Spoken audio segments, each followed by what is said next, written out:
Hello again, friends. Ed We're Harrow. live. We're live. So good to be with you.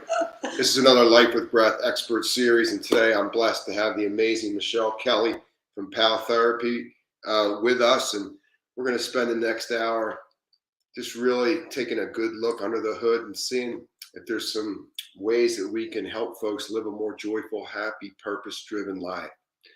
Michelle, thanks so much for being here. Thank you. I'm happy to be here. I'm grateful to be here, and I'm excited to chat with all of you humans that decided to join us today. You know, I ran into Michelle through some mutual friends at the tram line in Snowbird, and folks have been mentioning to me, you got to meet this Michelle Kelly. Like, she's just really special. You guys are going to have so much in common. And then about a week later, who do I meet in the tram line? And the tram line is where you meet some really interesting human beings. True. And I immediately knew the first few minutes when I bumped into Michelle that she was really the real deal. And what she's doing is just so great. She's helping people in so many different ways, and I'm so excited to have her with us today. But before we get started, let's just see if we can take a minute and meditate for a moment on our breath and use our mind to connect us to some of the deeper flows of energy that are available to us when we can get silent. So if it's appropriate for you, let your eyes close. Plant your feet firmly down into Mother Earth and just feel the energy of spring radiating up through your feet, into your spine, into your mind. And shifting your awareness to the features of your face and just softening any old tension or anything that might be present there that is causing the brain to feel a little restrictive or repetitive. Then shifting your awareness to your nostrils, and you'll find this exchange of energy. And as you begin to slow your breath down, breathing only through your nose, begin to release and relax your belly.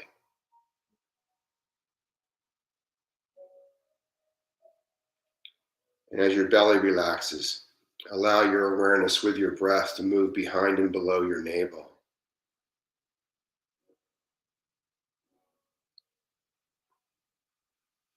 And on the next breath, reaching further down into the pelvic bowl.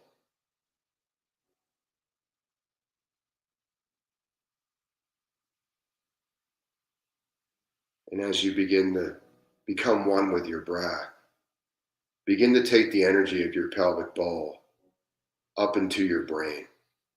And imagine your spine as this beautiful elevator high rise between the brain and the pelvic bowl. And as you breathe slowly, lift the energy of your pelvic bowl up into your brain and drop the energy of your brain down into your pelvic bowl. And allow this ride to be smooth.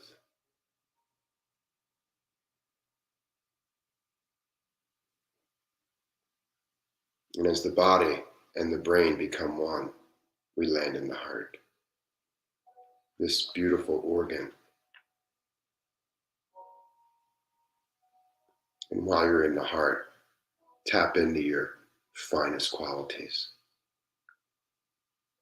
Your ability to be present in a fearless state of creation.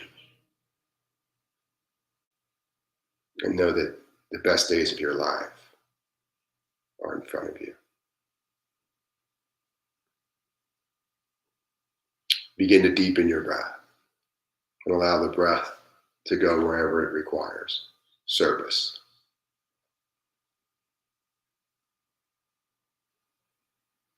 Oh, it feels so good to be with you. When you're ready, just lift that beautiful upper eyelid up, reconnect with the environment that you're in. Michelle Kelly, thank you so much for coming in here today. It's Michelle's idea to come up to headquarters here in the house to do this. So we're in a little different setting, and it ends up being fantastic. Like, I really enjoy being out of the office and, in a live interview, kind of post COVID or whatever that was. It's just great getting back in touch with human beings again. I need to be around people. I admit it. I don't do well alone. I'm doing the best I can. But when I'm with people, I really feel that deeper sense of service, the deeper sense of the purpose of my birth. And when you get around Michelle, something in you begins to magnetize and turn on, and the finest parts of yourself begin to come to the surface. The lower parts begin to fall away, and you begin to get excited and curious about what's next. So, Michelle, tell us a little bit about yourself. Okay.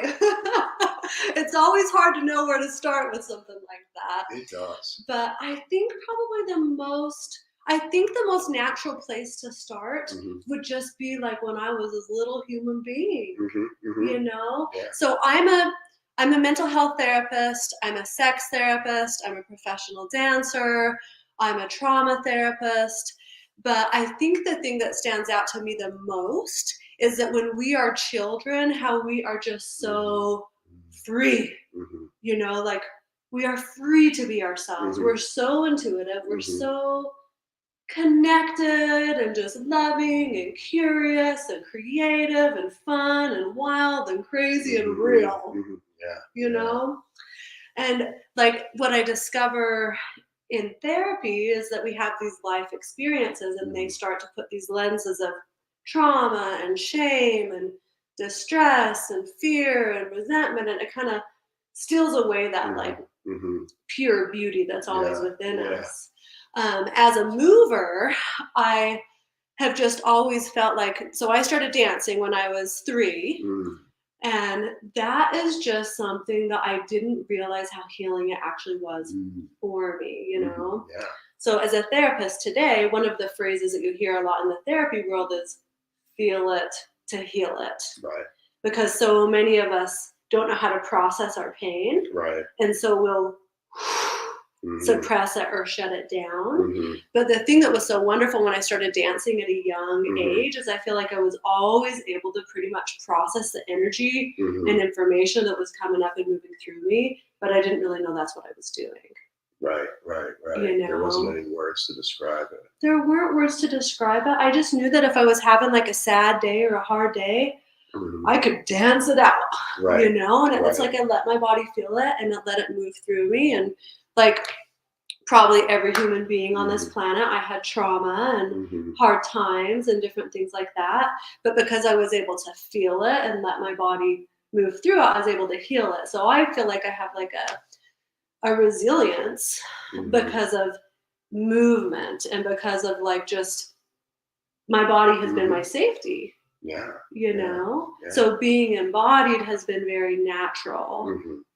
most of the time. Yeah. Yeah.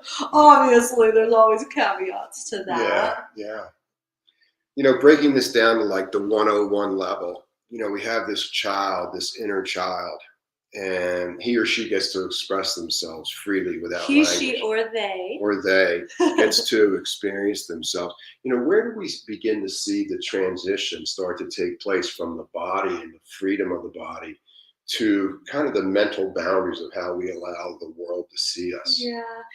That's just so unique to every single Hmm. individual Hmm. because some people, when they're in the womb, Hmm. they're exposed to toxins, they're exposed to trauma and Hmm. stress. They might Yeah. have like difficult births, Hmm. birthing experiences. Hmm. So I think it really depends on so many different influences on life, Sure. Sure. But it kind of seems like, and maybe you guys see something Mm. similar, but it kind of seems like that age, like 3 and below is where there's just that uninhibited like Right. expression. Right. And then you start learning the power of yes and no. People say no to you, people say yes to you, and you start to kind Yeah. of learn how Yeah. to adapt to your environment. Yeah. Can You I know? move these boundaries? What's mine? What's yours? We begin to form these safety practices for ourselves between the ages of like 3 and 10, and we learn, we construct, we begin to build how we want to be seen and heard, and then at some point in life we need to begin to unlearn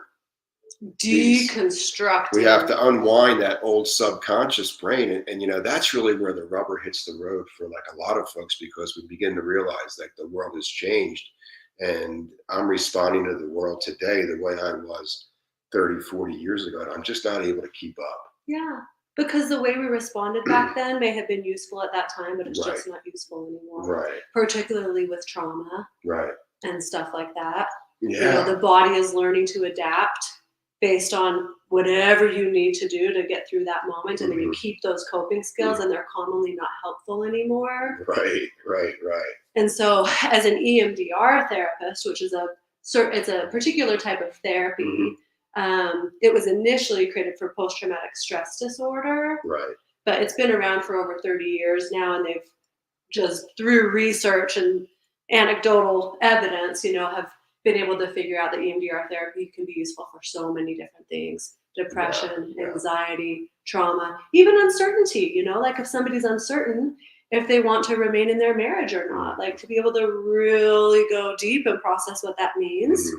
So that's something that I believe in as a therapist, is getting back to being embodied so that we can actually heal. Because if we don't allow ourselves to like feel it so that we can heal it, our body's not going to process it. Yeah. So something real special about EMDR therapy versus talk therapy, if I go into a therapist and I'm talking back and forth, it keeps me very much in my cognitive mind, which has some benefits. Sure. But there are also some downfalls, because we don't only store memory in our thought process. We don't only store memory in our thoughts. We store memory in our images, our thoughts, in all of our body sensations and our emotions. Yeah. So when we have trauma, it's a felt experience. It's not just our thoughts about the experience. And so in order to process it, you have to feel that experience so that you can actually move through it. So part of EMDR therapy is allowing people to be embodied with the energy and emotion that's coming up within them, so it can actually move through them versus kind of staying stuck and trapped in their body, that undigested energy that's affecting their now, when their now is actually safe, but it doesn't feel safe. Exactly. You can't lie to your feelings. And but your feelings can lie to you. All the time. Now, you offer so many different services to help people, stay on that true north. You also work with, who hasn't heard of Dr. Daniel Amen? And he's just been a big part of the healing process for humans since the 90s. How'd you get involved with Doc Amen? So, in order to be embodied, I believe that's a full body experience. It's not just like letting my body be in the present moment, which our body's obviously always in the present moment, whether or not our thoughts are there with us or not. But for me, being embodied means like treating my human body really well so that it can function optimally. Because there's a lot of different influences that can make our body just get out of whack, and so I just have a real belief in the power of holistic health so that we can feel good, so I kind of felt like there was a gap in my therapy practice because I believed in holistic health, but I'm like, how do I actually like support people in this? How do I help people like buy into the importance of this, the influence of nutrition and hydration and reducing our toxins and just all these different things. And I happened to hear Dr. Daniel Amen on a Jay Shetty podcast, and he was talking about his brain health certification course. I'm like, I need to do that. Yeah. And it's been powerful. For example, one woman that I've worked with had a head injury, and that head injury activated PTSD that had been dormant for years and years and years. And it was hard for her family to believe that she was actually experiencing that after all these years when she had zero symptoms of it before that. So I was like, let's go to the Amen Clinic, get a SPECT scan, because you can see the functioning of your brain, and you could physically see the PTSD in her brain. You can physically see it. And so it's super validating for families and the individual that's hurting to go see the physical, tangible evidence and then have like the least toxic treatment plan possible to support that healing. Yeah. So his work is amazing, and it's just a way to like, if we're not actually looking at what's going on in our brain, how do we know how to heal it? We might know how to heal it, but it's hard for people to buy in until they see it. So another example is what they've seen in the SPECT scan imaging is there's 7 different types of depression, 7 different types of anxiety. Hmm. And if you're going into a psychiatrist to get medication, they're basically guessing and hoping what they're giving you is going to work. Hmm. But if you go in and do the SPECT scan imaging, you can say, okay, what part of my brain is overactive? What part of my brain is underactive? What part of my brain is working well? Right. So that they can cater the treatment plan to how your brain is actually functioning. Well, that's a really great way to deal with folks, because there's a reason why they call it medical practice, but we definitely want to have as much information as possible before we begin to interact with our patients, because we don't want to have to double back, because patients are reaching out and they want results quickly. I think folks don't realize how sensitive the brain is. It's the greatest thing ever created in the universe, the human brain, and protecting this brain at all costs should be paramount in all of our activities. Yeah. And you mentioned people want quick results, and that's part of the problem, because to get sustained healing and to get sustained results means making lifestyle changes. Yeah. And that's a hard pill to swallow, sometimes if you really want that true health and wellness, it does require making lifestyle changes. And not everybody's ready for that. Everybody wants to be different, but nobody wants to change. And the only thing permanent is change. If we can look to nature around us all the time, and today is different than yesterday at 3:15 in the mountains. We might not be able to pick it up, but it is so intricate, all the little changes that are available to us. That's so true. It's really hard to know where to dig in, because everything is changing so quickly. So we have our fundamental core beliefs, which is hopefully, I am a human being in practice. I am growing. I'm trying to learn new things every day. I'm trying not to feed old emotions and thoughts that I know when I bring energy to them, I feel sad or shame or aggression. So, we're all a work in progress. All of us are connected by our hearts. There's huge empathy for all of us. How do we start to all see that we're all kind of in the same incubator? We're all going through the same. My word. The world would be such a beautiful place if we could tap into the truth of that. Yeah. Like, one of my favorite sayings for myself and with clients, if somebody's just struggling, if they're in tunnel vision to their experience, to help expand that awareness and see life as what it really is. One of my favorite sayings for myself is, I'm a beautiful human being on a living planet, suspended in the universe. Right. That is truth. Like, I know that is true, I think, unless it's some matrix or something, but I'm a beautiful human being on a living planet suspended in the universe. And I feel like we have to remember that simple, magnificent truth to stay connected to that bigger picture. Yeah. But it can be difficult, because of trauma and obviously there's 7+ billion people on this planet, and we're all having different experiences, and we all have different privileges, and we all have different access to health and wellness opportunities. And, I consider it a privilege to be able to work on my mental health, to be able to work on optimal wellness, because there are so many folks on this planet that don't have access to that. It's not even in their mind, because they're more in survival mode. So I consider that a privilege.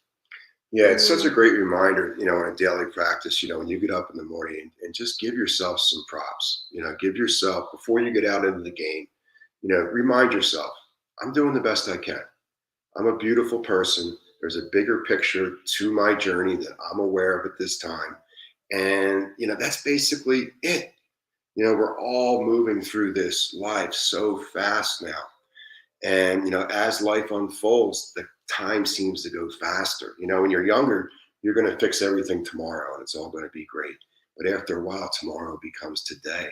And you begin to go, wow, I got to make some lifestyle changes. I know, because the truth is we're not going to be here forever. It's like, what do we want to do with our This time? is not a dress rehearsal. No. This is actually, this isn't golf. You're not getting a mulligan. Yeah. Even though we're all forgiven to some degree, there's great compassion out there for us if we just want to look to it before we begin to compete with ourselves or create artificial competitions with others. It's all just such shallowness to the human experience, because the heart doesn't know any of that. It's just happy to be in a body. Yeah. So how do we like spread that energy?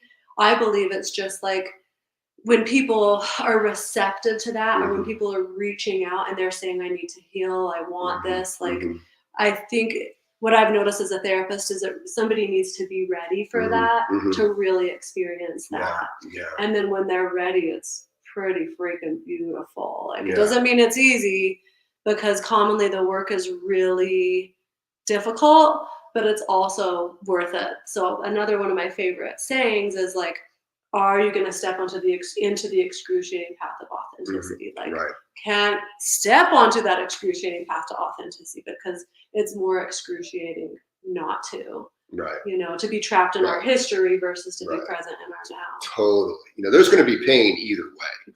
Whether you Exactly. decide to work on yourself or whether you decide to let it go to the next lifetime. Either way, there's going to be pain. Pain is part of the human experience. It's something that allows us to authentically then go to the other end of the stick and feel pleasure. Because if we're constantly searching for pleasure, it's like thinking every day the sun has to come out for me to be happy. If the sun came out every day, we wouldn't be able to water our beautiful planet. If we didn't have strong winds from time to time, we wouldn't be able to blow the leaves in fall to create a fresh mental landscape. So there's so many different ideas. I have this thing in my head when I meditate from time to time. I call it my ideas room. And I just go in there and sit in my mind and I just watch the ideas just move through like the ticker tape of like the stock market. And they're just ideas. And some I'm magnetically drawn to, and I'll kind of reduce that or expand that. And others I'll just let pass because I have no interest. But at least I'm trying to help my brain, help me become curious about some of the answers that I might have been giving myself about myself and my life, where I've been overly hard on myself. That's beautiful. Well, The ideas. I love that. yeah, we're such complicated beings. We're so. I think people need to realize that our nervous system, the human skin, is no other animal on planet has skin like the human being, and that's our skin is like this so that we can read environments and we can adapt to an environment, or we can reject an environment, or we can embrace an environment. So the human skin is always reading. Our somatic nervous system is always reading these environments. And it's basically saying three things: it's safe, unsafe, or I don't know yet. Yeah. And what I see a lot in therapy, especially sex therapy, Mm, is I don't know yet. And right. it's not a conscious process that somebody's saying, I don't know yet, Hmm. but the distress they're feeling related to their sexual health or their Mm, sexuality is absolutely like, I do not know what's going on. In terms of like, oh, geez, I don't even know where to start with. start at the beginning, Okay. right at the beginning. Okay. So I was working for a nonprofit organization called Sapria. Hmm. Sapria is a beautiful organization. They serve female survivors of childhood sexual abuse. And how do can we get a hold of them Yes, online? Sapria, Saprea, sapria.org. There you go. Yes. So I was working there, and like I said, they serve female survivors of childhood sexual abuse. So they have two Mm, retreats. There's one in the mountains here in Utah, mm, there's one in Georgia. It's a 5-star retreat, and it's 100% free. wow. Yeah. So before COVID, and they're still doing their retreats now. I think they have fewer people that are Hmm. coming, but before COVID, they had 24 women Hmm. come every week. Well, 3 out of the 4 weeks of the month.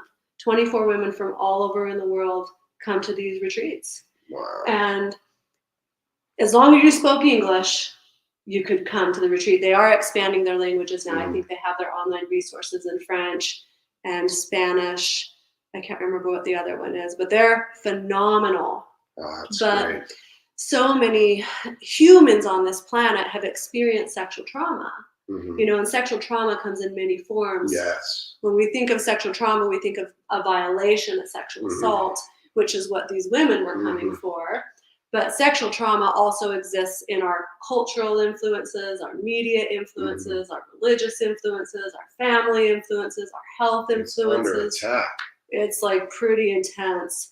And our culture's so bizarre about it because they romanticize it and blow it up to be this like just incredible thing, which it can be, but that we haven't necessarily in our Western culture learned the tools how to like talk about it and communicate about it and how do we navigate these things when there are problems. And so anyway, at this retreat on the 4th day, it's a 4-day retreat, we would have a sexual health class when the women finally felt comfortable with each other because they were all there from childhood sexual abuse, you know. So it's like they get to a place where they're just like the sisters by the 4th day, and we'd have a sexual health class.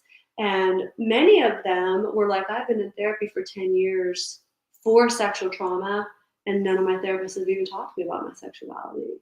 But it's a huge like problem for me in my life, you know?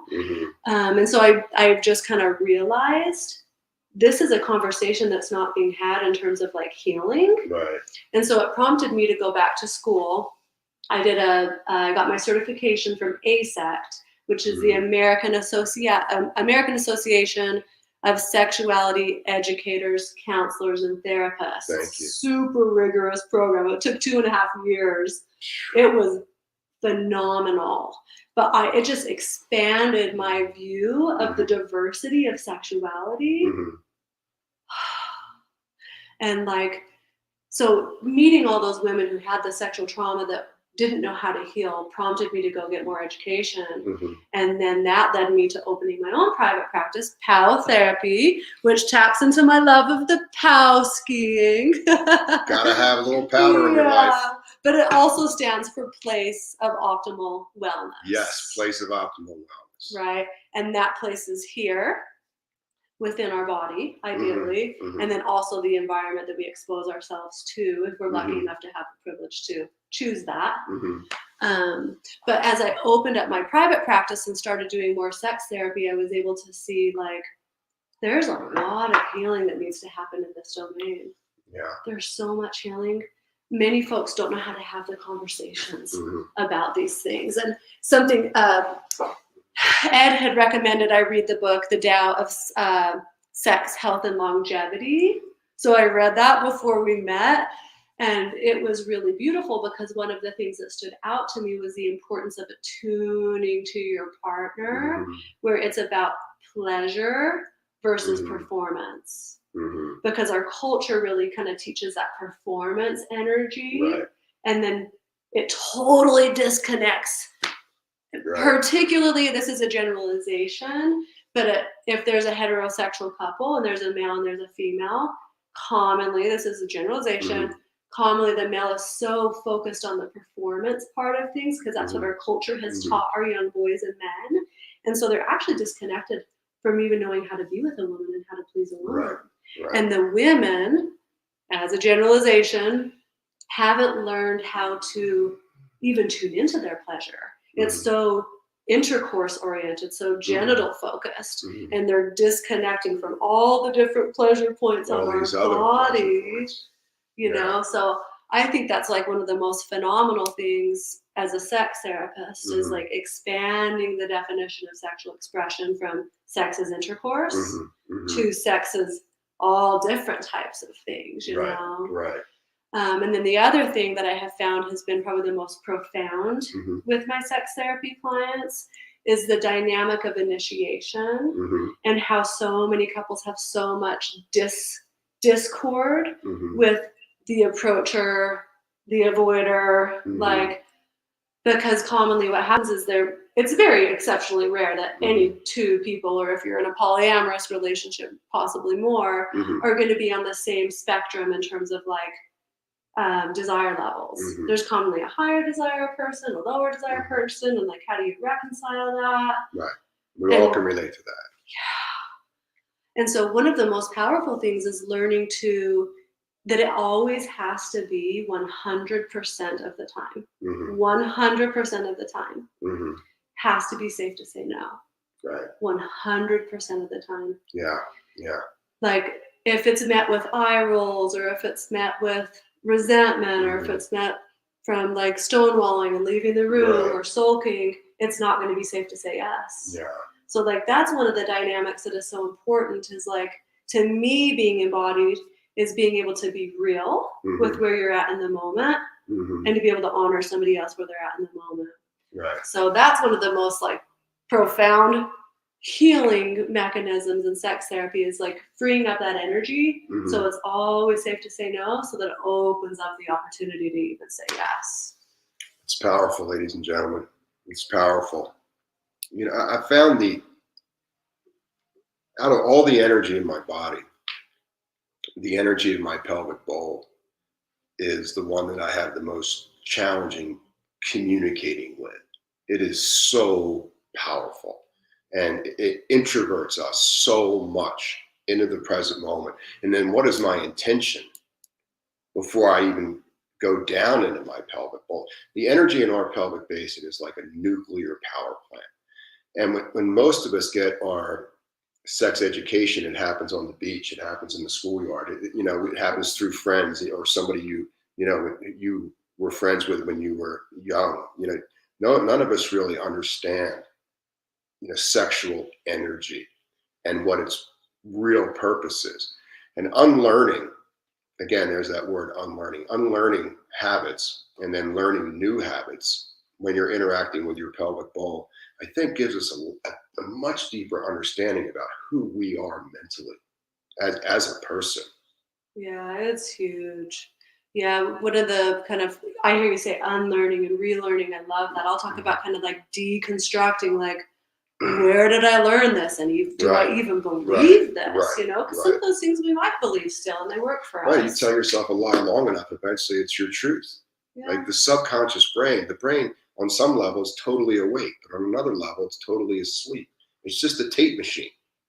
And when we look at kind of how the brain is made up, we have this great frontal lobe, which is conscious. And we know the frontal lobe can process or activate like 40 different ideas in any given second. So you have access to 40 files that you can pull down consciously to respond to whatever's taking place in your life. And that's fantastic. But the subconscious brain has access to 40,000 programs every second. So when you think about personal growth or just any type of growth, here you are in a moment, something happens, and you consciously become aware that there's a new way to interact with this subjective state that's different than how you've been interacting with yourself for years. So this travels through your hippocampus, and the hippocampus gets all lit up. You get excited. Oh, I don't have to think that way anymore. I don't have to be angry at Joey anymore, whatever it is. And then it wedges up against this big vault door in the back of the brain. It says, wait a second. We've been thinking this way since 1981. We're not going to change this. We got all this set in stone, and hence the battle begins. And how bad do you want it? How bad do you really, that's where the pain's going to be. But that pain holds pleasure. Yeah. If we can just hang it, how much are you interested in discovering how much of your life is rock solid truth? And that's where the rubber hits the road, because that truth is really what keeps us living stress-free in a negative life. It's so true. When you're talking about that like wall that your body kind of hits when you're trying to heal, it's powerful. Right. There's a lot going on back here. It's definitely one reason why I'm an advocate for EMDR therapy. Yeah. Because it taps into our natural ability to heal. Our body knows how to heal. Yeah. It's doing it all the time. Yeah.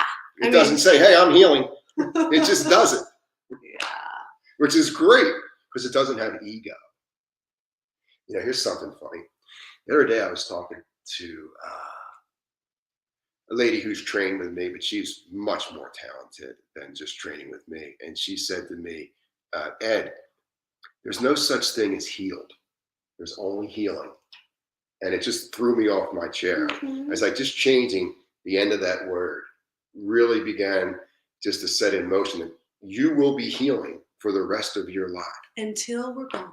Yes. Right. I mean, I think there's a point where the body just says, okay, I'm done. Right. That's no. Right. And let's push that way down the road. And that's why we work with people like Michelle. So that while we are here in this body, we can squeeze as much juice out of this lemon as possible in understanding the purpose of our birth. Why am I here? That's another podcast. Yeah, that's a big one. Yeah, but it's. I think we're here to trust. We're here to trust our choices. We're here to consciously communicate. One of the problems with communication is the illusion that it took place. Yeah, true. Just because I'm talking to Michelle doesn't mean that she's listening. It's communication is a two-way street. There's a reason why we have two ears and one mouth. And I believe communication is a three-way street. Oh, could be. Yeah. So the way I kind of think of this, because we cannot truly communicate if we're filtering what we're saying, if we're afraid of what the other person's going to think of it, right? So in sex therapy, one of the concepts that I love, it's called differentiation. Like to truly have a respectful relationship with another human being. This is a skill that I practice myself, and then this is a skill that I encourage people to practice. So if there's a spectrum, try to see where my arms can be. If there's a spectrum, one end of the spectrum is emotional fusion, and the other end of the spectrum is differentiation. So emotional fusion is when we're scanning for safety with whoever it is that we're communicating with, and we're changing what we're saying based on how we think we're going to be perceived, or like trying to manage somebody else's energy, trying to manage somebody else's emotion, afraid to be real, afraid to be seen, afraid to be judged, afraid to have somebody angry at us. Right. So we hold what we really feel inside, and then we're not even embodied. We're not real. We can't even tap into that truth that you're talking about. So when I say, I kind of view it as a three-way street, where the first step would be really knowing self. What are my values? What are my goals? What are my desires? What am I passionate about? What are my tender spots? When am I stubborn? What are my weaknesses? What is my trauma? Like, what are my strengths? What are my talents? And like being able to own those and know that they're special and not shut them down. Yeah. So that first step is like really knowing self, because it's so hard to communicate, especially in like a relationship, an intimate relationship or whatever, if we don't know that, or if we're afraid of that. So for me, the first step is like really owning that to the point where we don't have to apologize for it. And then the second step to me would be like communicating that. So to you, for example, and for me to be able to tolerate whatever your response is. Right. But I don't waver in who I am in that moment. Obviously, we evolve, and that can shift and change, and we can give people the freedom to do the same. But the second part of that three-way communication would be that I can express that to another human being no matter what their response is. Right. So I build up my resilience to be able to be okay with being misunderstood, with being misrepresented, with being judged or being embraced, Wow. And then third step. This is why you need to hit Michelle. Third step is being able to receive that from somebody else. Yeah. Because in marriages and relationships and stuff like that, when our partners tell us something that scares us, we get angry. So my responsibility and that third step is to be able to hear what you are telling me and to be able to be calm and like receive it and respect that that's who you are as a human being, that you deserve to have that belief, or you deserve to have that preference. Right. So this comes up a lot. I do work with the polyamorous community, and I work with folks that practice consensual non-monogamy, which takes great differentiation skills to be able to say, well, I feel like I can fall in love with multiple people. In many relationships, that's like terrifying. Right. But because some people are just simply monogamous and they don't identify as that, but then they see it as a threat, or that there's something wrong with them, versus being able to say, oh, well, this human being can actually love more than one person and feel like good about that. Yeah. So 3 steps: know self, communicate that, and then receive that from others. Wow. Yeah. That's just so profound. I didn't come up with that, but I love it. Where do you think how did we get to the point where we've become less than positive about ourselves and others in the human experience that we see here? in 2022? So I'll use my hair for an example of this because I believe it goes back to shame beliefs, right? I'm not good enough. There's something wrong with me. I should have done something different. I All can't learned trust behaviors. anybody. All learned. Right. So the first time I ever felt like I'm not good enough, I'm going to pull my hair out. I always say I'm going to have no hair because I use this example all the time. I keep pulling my hair out. But the first time I ever feel like I'm not good enough, because we talked about before, we don't just store memory in our thoughts. This is a felt sense. Right. So imagine that I'm like 3 Mm-hmm. and I don't feel good enough for one reason or another. There's imagery, there's thoughts, there's emotions, and there are body sensations. Mm-hmm. So that is a felt sense of I'm not good enough. Right. And there's a neural pathway. Here it is, this little teeny piece of hair that's created in my brain, you know? Most of us, when we're so little, we don't have the words to articulate that I don't feel good enough. You know, if I had a caregiver that could really attune to me, pick me up, and I'm crying, and they like teach me to soothe, and they tell me that of course you're good enough, you know, and I believe them, then that neural pathway just kind of like, okay, well, I'm fine. But most of us don't have the ability as children to articulate what we're feeling, and so we internalize that, and then we go through life and we start gathering evidence that I'm not good enough is real. And the thing with the body, the amygdala, the midbrain, that fight, flight, freeze response of our brain is that it can't discern the difference between a real threat and a perceived threat. So we gather evidence. Here we're going to go over here. We gather evidence. There's more evidence that I'm not good enough. There's more evidence that I'm not good enough. There's more evidence that I'm not good enough, whether or not it's true. So a true example where we might feel that is if someone's making fun of us, like, you know. But commonly, imagine there's a bunch of kids and they're playing and they're laughing and I just think they're laughing at me. That activates that same neural pathway of I'm not good enough. And now I'm not good enough. It activates that same neural pathway to the point where now it feels like this big, strong rope. It feels like I'm not good enough as this unshakable truth. And so that's what we're battling in terms of like not feeling positive about ourselves, is this really strong neural pathway that's habitual. It just goes there. It's just wired. Yeah. And so that's why I love EMDR, because EMDR specifically targets shame beliefs. And a shame belief is when something feels true, but it's not true.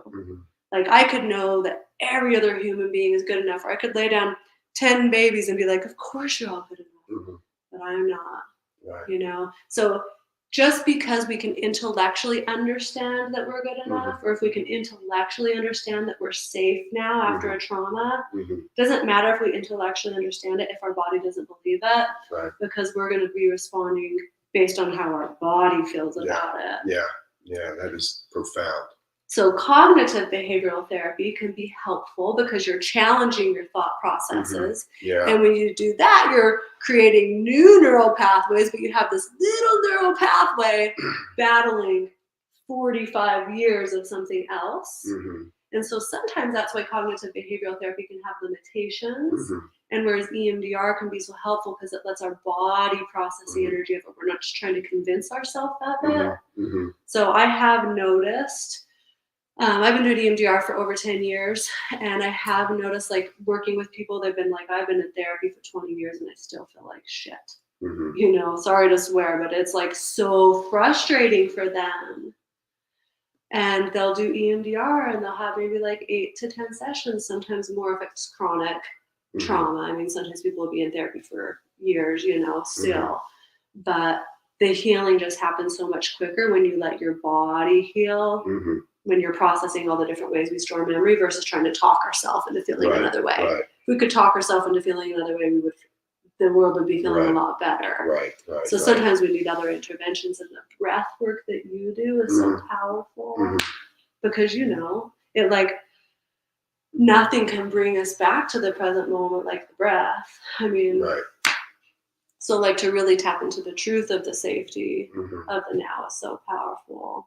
Because you know the impact when we have trauma and the deep shallow breathing and how that affects all of our our whole entire body Yeah. and how we feel and the cortisol levels and the health and wellness and all that. That's a lot. That's a mouthful. I've just been Yeah. talking. How do we relax in to these fears when every fiber of our body says either fight, flight, or freeze? So it does take some time to be able to move into a relaxed state when we hit a tender spot. We hear so much while you're here, Mhm. and since you're so talented in regard to what you're offering people, in regard to what's happening cerebrally, what's happening in the body, different types of protocols, so that we can cover a wider spectrum of our offerings to our patients. We don't hear a lot in the scientific research community about this thing that we all have all day long called moods. Good mood, bad mood. We study the brain, we study thought, we study the body, we study feelings, emotions. Somewhere in between thoughts and feelings, there's this word called mood. And I think mood is really important in regard to any type of self improvement. What's your thoughts on the word mood? What resonates with you when you hear mood? So the first thing that came to mind when you were talking about that is it the climate Hmm. or is it the weather? Exactly. Right? Yeah. Because if I have a history of trauma, Hmm. then I probably have a lot of shame in my body and a lot of Hmm. fear and a lot of Hmm. a lack of Hmm. trust, Hmm. which is going to impact my mood in terms of how I feel most of the time, which would be more of the climate. Hmm. Or is it the weather? Is Hmm. it like I'm going through perimenopause, which for women sometimes that can last like 10 years. Your hormones are shifting, your hormones are changing, and Hmm. you have this spike of just like being in a bad mood, Right. Right. And that's more like the weather. It's a time of your life, it's a period of your life where it's coming in and it's Hmm. moving through you. Hmm. So I always think of, is this the climate or is this the weather? Like someone who has chronic depression, Hmm. okay, is that the climate and what's influencing that climate? Yeah. Because commonly what's influencing that climate when there's depression, I mean, obviously there can be situational depression, Hmm. but there can also be nutrition, lack of resources to healthy Hmm. food, um, being exposed to toxins and not realizing that that's affected your brain and your Hmm. mood. Like, Hmm. so when I think of mood, I think of all the different things that can Yeah. influence that. Yeah. Yeah. And it's like, is it the climate or is it the weather? And if it's the weather, what tools can you use to help you kind of get through that energy in the day so that you can move through a difficult mood? And if it's the climate, then you're probably going to need some more sustained healing and more like holistic health care. That's a beautiful description, ladies and gentlemen.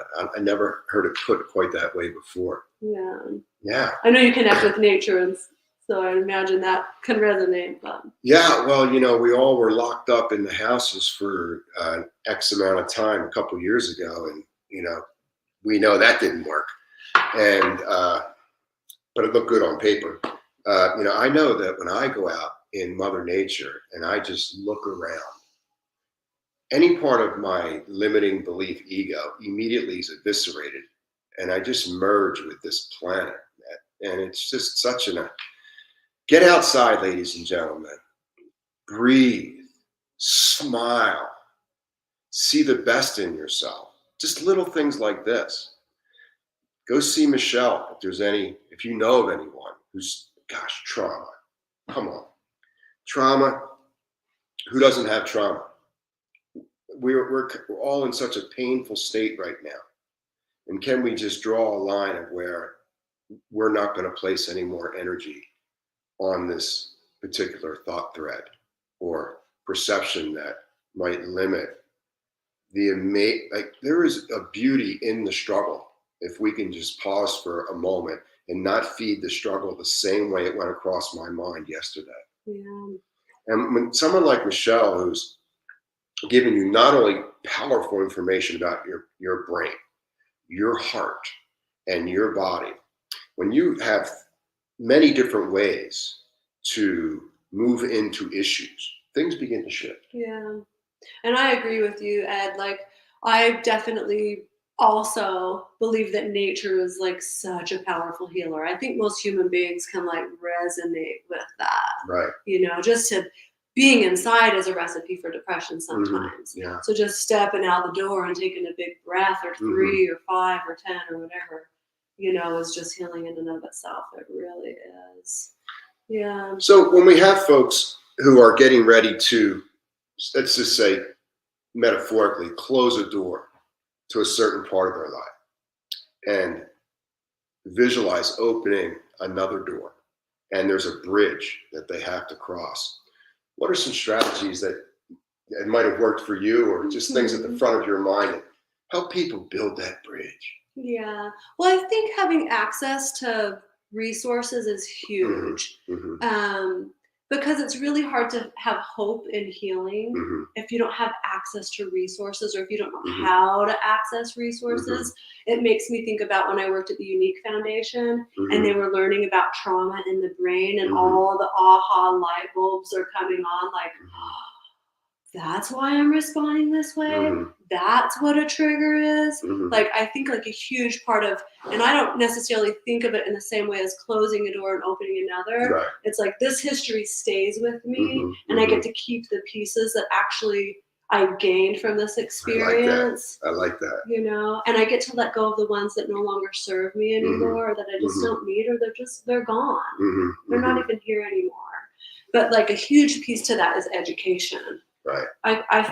In therapy, such a huge piece of therapy is education.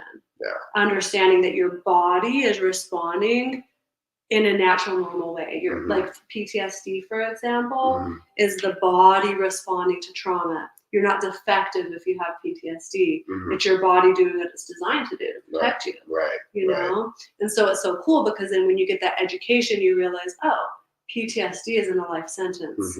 PTSD can be healed. So crossing that bridge, I think a big part of it is education, access to resources, because so many folks don't have the access to resources. That's hard. And then I think like meeting other folks who have been through similar things, so that you can also gain that social hope. part of the brain. We want to shut down, pull the shades, when we actually just need to go out and have eye contact with another human being. Yeah, that's powerful. I think about the women who, when they come to that retreat and they feel so alone in their childhood trauma, and it's like terrifying. They don't even want to get on the airplane. And then they walk into that house and there's 24 other women who just know you don't have to speak a word.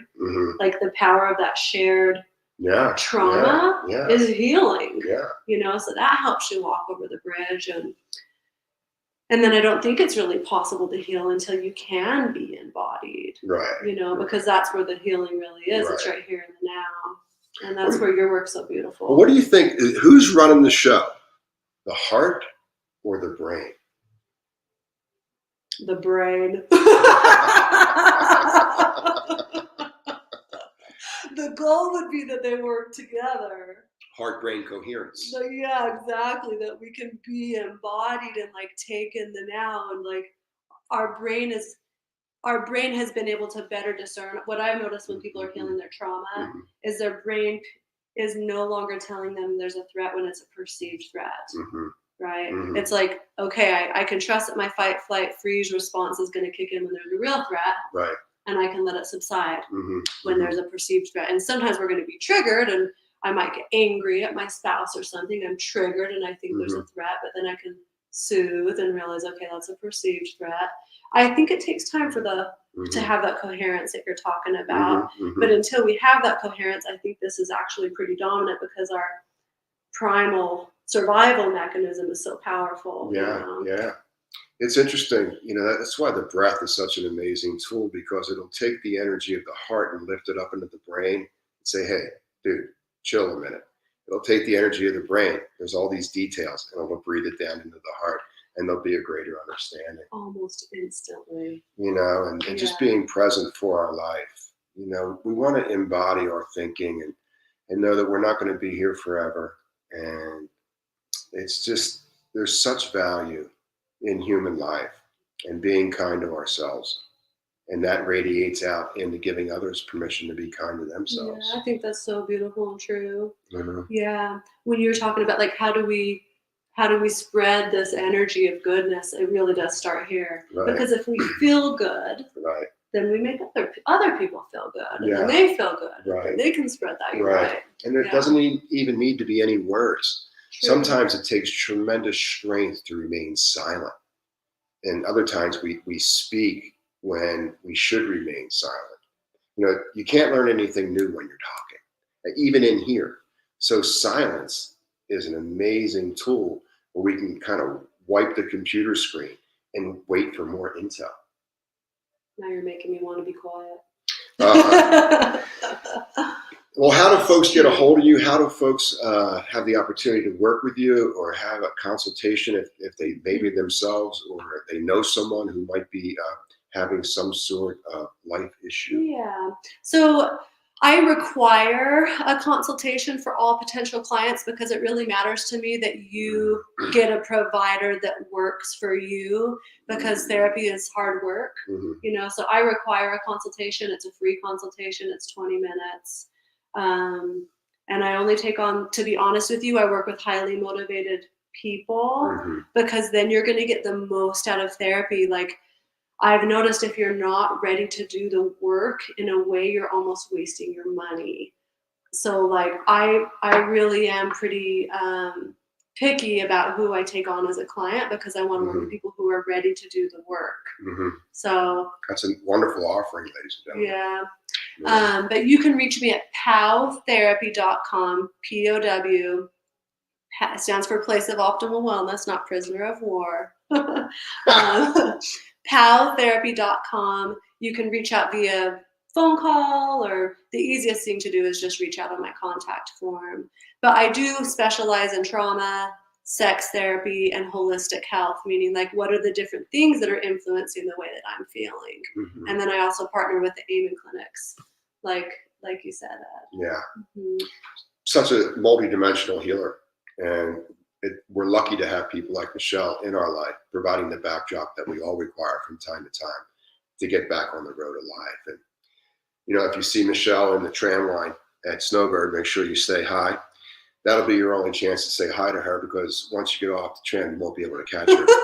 You might hear me in the forest. If you hear a yip, yip, whoop, yip, yip, yip, you know I'm around. Yeah. But I do want to say one thing, like, nothing that I am saying is anything I created. Like, it's so beautiful to have mentors in life and to have people that you're learning from. I'm taking Ed's 25-hour course right now, which is phenomenal. Like, there's always so much to learn, and everybody heals in different ways. So find your mentors, find what works for you, because everybody's healing journey is unique.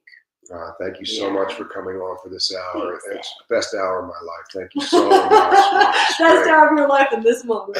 That's right. Yeah. So, hey, you're important. You're beautiful. And you're really needed in this life. So smile a little bit more, open your heart a little bit more, and just breathe in all the beauty that's available to you. I know you're doing the best you can. And as always, go be great.